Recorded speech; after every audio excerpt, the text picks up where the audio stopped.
கூட்டு விளைவு அத்தியாயம் 1 பகுதி 10. நமக்குள்ளே சென்று பார்ப்பதுக்கு பதிலாக மற்றவங்க மீது தான் தவறு இருக்கும் அப்படின்னு நம்புறது தான் அடிப்படையான மனுஷங்களோட இயல்பு.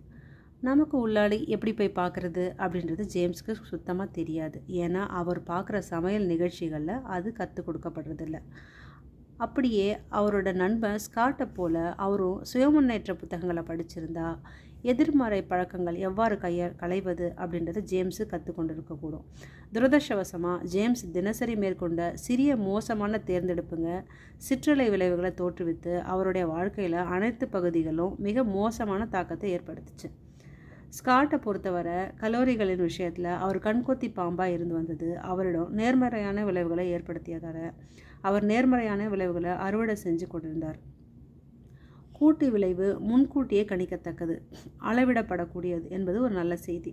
உங்களுடைய வாழ்க்கையை முற்றிலுமாக மாற்றுவதற்கு நீங்கள் தொடர்ச்சியான முறையில் நீண்ட காலத்துக்கு சிறிய அடிகளை எடுத்து வச்சா மட்டுமே போதுமானது என்பது மனதுக்கு ஆறுதலாக இருக்குது. அப்படி தானே?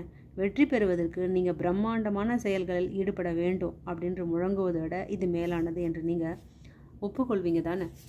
அந்த நினைப்பே உங்களுக்கு சோர்வை ஏற்படுத்தும். மாபெரும் முயற்சிகளை பிரம்மாண்டமாக முன்னிறுத்துகிற போக்கை தான் சமுதாயம் தூக்கி பிடிக்குது. இது ஒரு அமெரிக்க வியாதி. விளைவுகளை பார்ப்பதற்கு நீண்ட காலம் காத்திருக்க வேண்டும். பாரம்பரிய முறையில் வெற்றி. விளைவுகளை பார்ப்பதற்கு நீண்ட காலம் காத்திருக்க வேண்டும் அப்படின்றது கூட்டு விளைவில் உள்ள ஒரு மாபெரும் சவாலாகும். நம்முடைய பாட்டனார்களும் முப்பாட்டனார்களும் இதை நன்றாக அறிஞ்சு வச்சுருந்தாங்க. அவங்க மாலையில் தொலைக்காட்சியின் முன் பழியாக விழுந்து கிடக்கல. அவங்க வாரத்தில் 6 நாட்களும் சூரிய உதயத்திலிருந்து அஸ்தமனம் வரை உழைச்சாங்க. கடின உழைப்பு, கட்டுப்பாடு, நல்ல பழக்கங்கள் போன்றவற்றையே அப்போது வெற்றிக்கான ரகசியமாக இருந்து வந்துச்சு.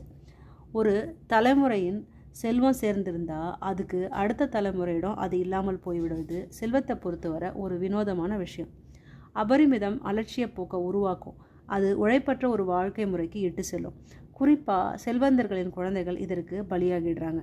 கடின உழைப்பு, கட்டுப்பாடு, உறுதியான பண்பு நலன்கள் போன்றவற்றை அடித்தளமாக கொண்டு அவங்க செல்வத்தை உருவாக்கி இருக்கலை என்பதால் அதை தக்க வச்சு கொள்ள அப்படிப்பட்ட விழுமியங்கள் தேவை என்ற உணர்வு அவங்களுக்கு இருப்பதில்லை.